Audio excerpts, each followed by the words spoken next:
India आघाडीचा केंद्रीय निवडणूक आयोगाच्या कार्यालयावर आज मोर्चा। राहुल गांधींच्या नेतृत्वात 300 खासदार मोर्चात होणार सहभागी।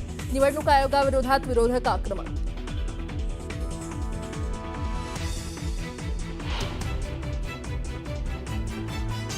ठाकरेंच्या शिवसेनेकडून मुंबईत आज जनआक्रोश आंदोलन। महायुती सरकारमधील वादग्रस्त मंत्री आणि आमदारांच्या हकालपट्टीच्या मागणीसाठी विरोधक आक्रमक। आंदोलनात उद्धव ठाकरेही होणार सहभागी।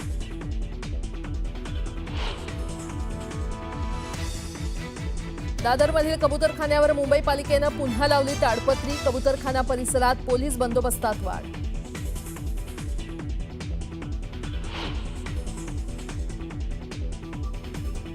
रॉबर्ट वाड्रा यांच्या अडचणींमध्ये वाढ। ईडीच्या आरोपपत्रात 58 कोटींची बेकायदेशीर कमाई केल्याचा ठपका।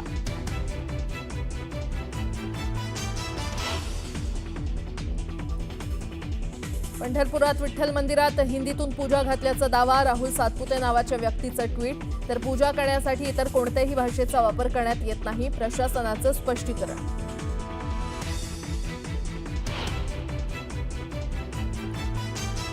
पंतप्रधान मोदींच्या हस्ते होणार नवीन खासदार निवासाचं उद्घाटन। दिल्लीच्या खडकसिंह मार्गावर खासदारांसाठी 184 नवीन फ्लॅट तयार।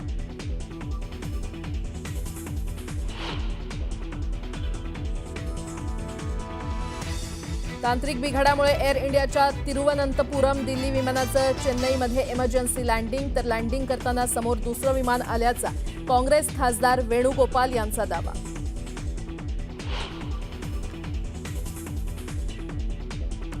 ऑपरेशन सिंदूरनंतर पाकिस्तानचं सैन्य दल प्रमुख आसिम मुनीर यांचा थैथयाट सुरूच। पाकिस्तानच्या स्वातंत्र्यावर घाला घातला तर होणाऱ्या अणुयुद्धात अर्ध जग नष्ट होईल। आणि भारत पाकिस्तानच्या नौदलाचा आज अरबी समुद्रात युद्धाभ्यास। दोन्ही देशांनी आपल्या परिसरात एअर ट्रॅफिक मूव्हमेंट थांबवण्याची केली नोटीस जारी।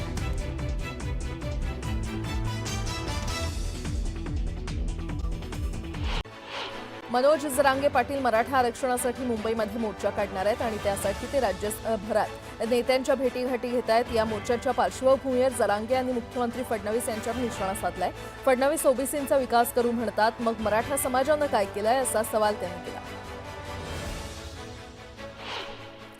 सांगलीचे खासदार विशाल पाटलांचे समर्थक माजी नगरसेवक मनोज सरगर भाजपमध्ये प्रवेश करणार आहेत। प्रदेशाध्यक्ष रवींद्र चव्हाण यांच्या उपस्थितीमध्ये सांगलीतल्या संजय नगरमध्ये हा पक्षप्रवेश सोहळा पार पडणार आहे। जॉर्जियातील बाटुमी इथे झालेल्या आंतरराष्ट्रीय खुल्या वुशू स्पर्धेमध्ये रयत शिक्षण संस्थेच्या डॉक्टर पतंगराव कदम महाविद्यालयातील विद्यार्थिनी श्रावणी घोरपडे हिनं सुवर्णपदक पटकावलेलं आहे। याच महाविद्यालयाची विद्यार्थिनी मयुरी वाईंगडे हिनं देखील रौप्य पदकाची कमाई करत महाराष्ट्राच्या शिरपेचात आणखी एक मानाचा तुरा रोवलाय। दुष्काळग्रस्त जिल्ह्यासाठी महायुती सरकारनं मोठा निर्णय घेतल्याचं भाजप आमदार राणा जगजितसिंह पाटील यांनी सांगितलंय। धाराशिव शहरातील पाणी आणि रस्त्यांच्या कामासाठी महायुती सरकारकडून 334 कोटी रुपयांचा निधी मंजूर करण्यात आल्याची माहिती त्यांनी दिली आहे। तर या निधीमुळे शहरातील रस्ते आणि पाण्याचा विषय लवकरच मार्गी लागणार असल्याचा विश्वास त्यांनी व्यक्त केला। येत्या मंगळवारी जालना आणि नांदेड समृद्धी महामार्गामुळे बाधित झालेल्या शेतकऱ्यांना भरपाई देण्यासंदर्भात कॅबिनेटची शेवटची बैठक पार पडणार असल्याची माहिती शिवसेना आमदार अर्जुन खोतकर यांनी दिली आहे। शेतकऱ्यांना 5 पट भरपाई देण्याची मागणी यावेळी त्यांनी केली। नागपूर पुणे वंदे भारत एक्सप्रेसचं भुसावळ रेल्वे स्थानकावर जल्लोषात स्वागत करण्यात आलं। केंद्रीय राज्यमंत्री रक्षा खडसे, जलसंपदा मंत्री गिरीश महाजन, सार्वजनिक बांधकाम मंत्री शिवेंद्रराजे भोसले आणि वस्त्रोद्योग मंत्री संजय सावकारे यांनी भुसावळ रेल्वे स्थानकावर वंदे भारतचं स्वागत केलं। ट्रॅक्टर ट्रॉलीला ब्लॅक बॉक्ससह जीपीएस लावणं बंधनकारक करण्यात आल्याचा निर्णय केंद्र सरकारनं घेतलाय। या निर्णयाला विधान परिषदेचे गटनेते आमदार सतेज पाटलांनी विरोध केलाय। राज्यातल्या ट्रॅक्टर धारकांना एकत्र करून सतेज पाटील जोरदार विरोध करणार आहेत।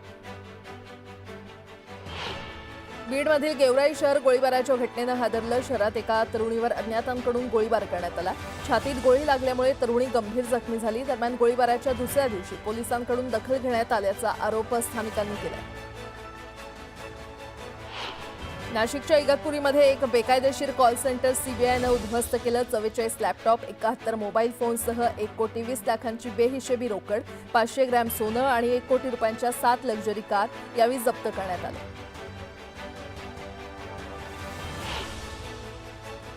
आता एक मोठी बातमी. पंढरपूरमधील मंदिर समितीनं आयोजित केलेली पूजा हिंदीतून सांगितल्याचा दावा करण्यात आल्यानं नवा वाद सुरू होण्याची शक्यता आहे. राहुल सातपुते नावाच्या एका भाविकानं या संदर्भात एक्सवर पोस्ट करत खळबळजनक दावा केलेला आहे. मंदिर समितीनं तुकाराम भवनमध्ये तुलसी अर्चना पूजा ही आयोजित केली होती आणि पूजेत 30 ते 35 मराठी कुटुंब तर एक अमराठी कुटुंब होतं. या अमराठी कुटुंबाच्या मागणीवरून गुरुजींनी पूजेतील सूचना मराठीऐवजी हिंदीतून दिल्या. यावर आपण आक्षेप घेतला, मात्र याची दखल कुणीही घेतली नाही असा आरोप राहुल सातपुते यांनी केलाय. आपण महाराष्ट्रात आहोत, त्याचसोबत आमच्या कुटुंबाला हिंदी समजत नाही, केवळ एका अमराठी कुटुंबासाठी हिंदीतून पूजा का केली असा सवाल सातपुते यांनी विचारल्याचा दावा केलाय. तर आपल्याला पूजेतून बाहेर काढतील या भीतीनं इतर मराठी कुटुंबांनी मध्यस्थी केली नाही असा दावाही त्यांनी केला. तर पूजा ही मराठी किंवा संस्कृतमधूनच होते, मात्र पूजेसंदर्भातल्या सूचनांबाबत राहुल सातपुतेंनी केलेल्या तक्रारीची दखल घेतल्याचं मंदिर प्रशासनाकडून सांगण्यात आलेलं आहे.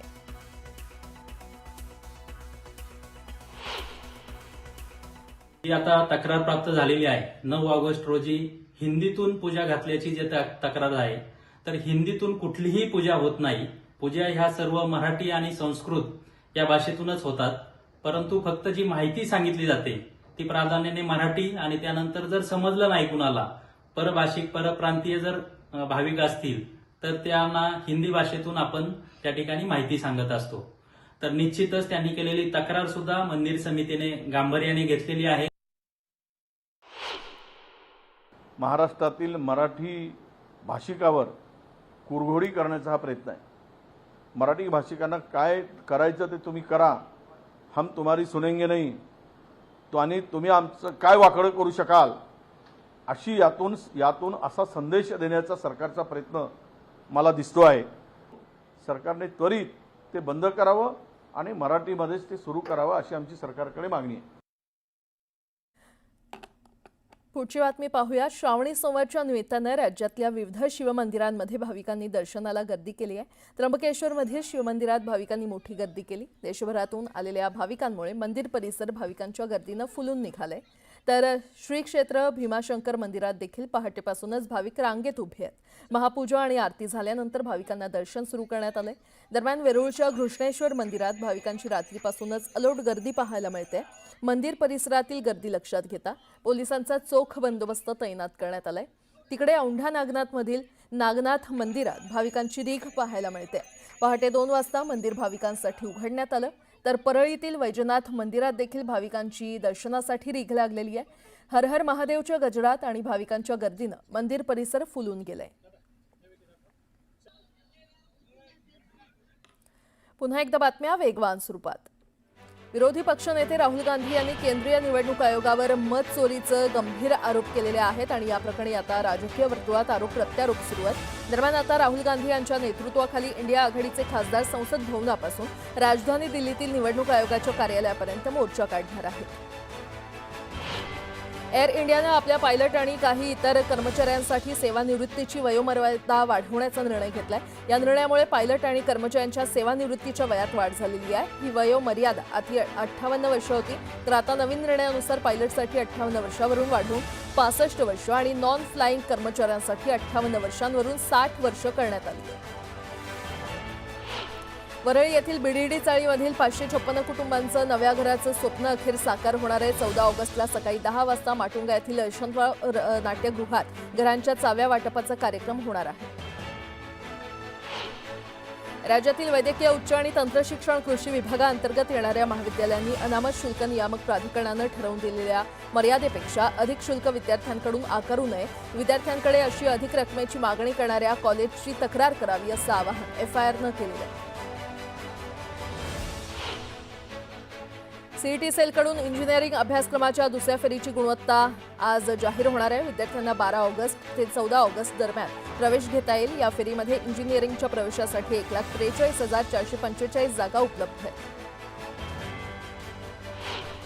भारतीय अंतराळ संशोधन संस्था इस्रो पुढील काही महिन्यात अमेरिका निर्मित 6,500 किलो वजनी कम्युनिकेशन उपग्रहाचं प्रक्षेपण करणार असल्याची माहिती इस्रोचे अध्यक्ष व्ही नारायण यांनी दिली आहे. दक्षिण मुंबईतील कोस्टल रोडवर बेदरकार ड्रायव्हिंग करणाऱ्या वाहन चालकांना प्रादेशिक परिवहन कार्यालय आणि वाहतूक पोलिसांनी कारवाईचा दणका दिलाय. गेल्या 7 महिन्यात कोस्टल रोडवर वेगमर्यादेचं उल्लंघन केलेल्या 4,500हून अधिक वाहन चालकांवर कारवाई करण्यात आली आहे आणि त्यांच्याकडून 82 लाख रुपयांचा दंड वसूल केला जाणार आहे. हिंगोलीवरून वाशिमकडे जाणाऱ्या महामार्गावर कार आणि दुचाकीचा भीषण अपघात झाला. अपघातात दुचाकीला जोरदार धडक बसल्यानं दुचाकीस्वार गंभीर जखमी झाला. जखमीला उपचारासाठी रुग्णालयामध्ये दाखल करण्यात आलं.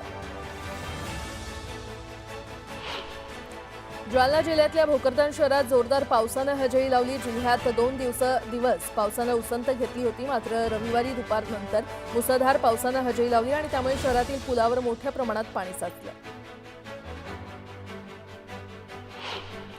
सध्या फळांच्या बाजारात मोठी उलाढाल सुरू असून फळांच्या किमतींमध्ये लक्षणीय वाढ झाली आहे. पावसाळ्यात अनेक ठिकाणी फळबागांचं नुकसान, साठवणुकीची अडचण आणि वाहतूक विस्कळीत झाली होत असल्यानं फळांचा पुरवठा देखील कमी झाला असून उपलब्ध फळांना मागणी वाढल्यानं भाव वाढले.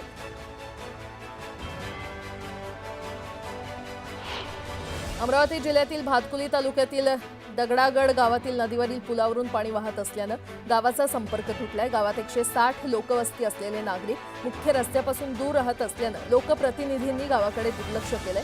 तसंच अनेक सोयी सुविधांपासून दगडागाड गाव वंचित राहिलं. पुणे शहरात सध्या चोरीच्या घटनांमध्ये मोठी वाढ होताना पाहायला मिळते. पुण्यामध्ये चक्क एका पानाच्या दुकानावर चोरट्यानं डल्ला मारला असून चोरट्यानं सिगारेटचं पाकिट आणि इतर साहित्य चोरल्याची घटना सीसीटीव्ही कॅमेऱ्यामध्ये कैद झाली. भारताच्या 79व्या स्वातंत्र्य दिनानिमित्त एअर इंडिया एक्सप्रेसनं एक खास फ्रीडम सेल सुरू केलेला आहे. या अंतर्गत फक्त 1,279 रुपयांपासून तुम्ही देशांतर्गत आणि 4,279 रुपयांपासून आंतरराष्ट्रीय हवाई प्रवास करू शकता.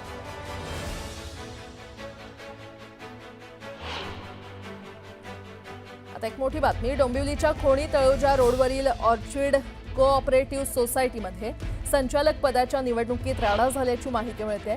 बोगस मतदानाच्या संशयावरून या निवडणुकीत काही जणांनी धिंगाणा घातल्याची प्राथमिक माहिती आहे. यावेळी या ठिकाणी राडा थांबवण्याचा प्रयत्न करणाऱ्या पोलिसांना देखील मारहाण झाल्याची माहिती मिळते.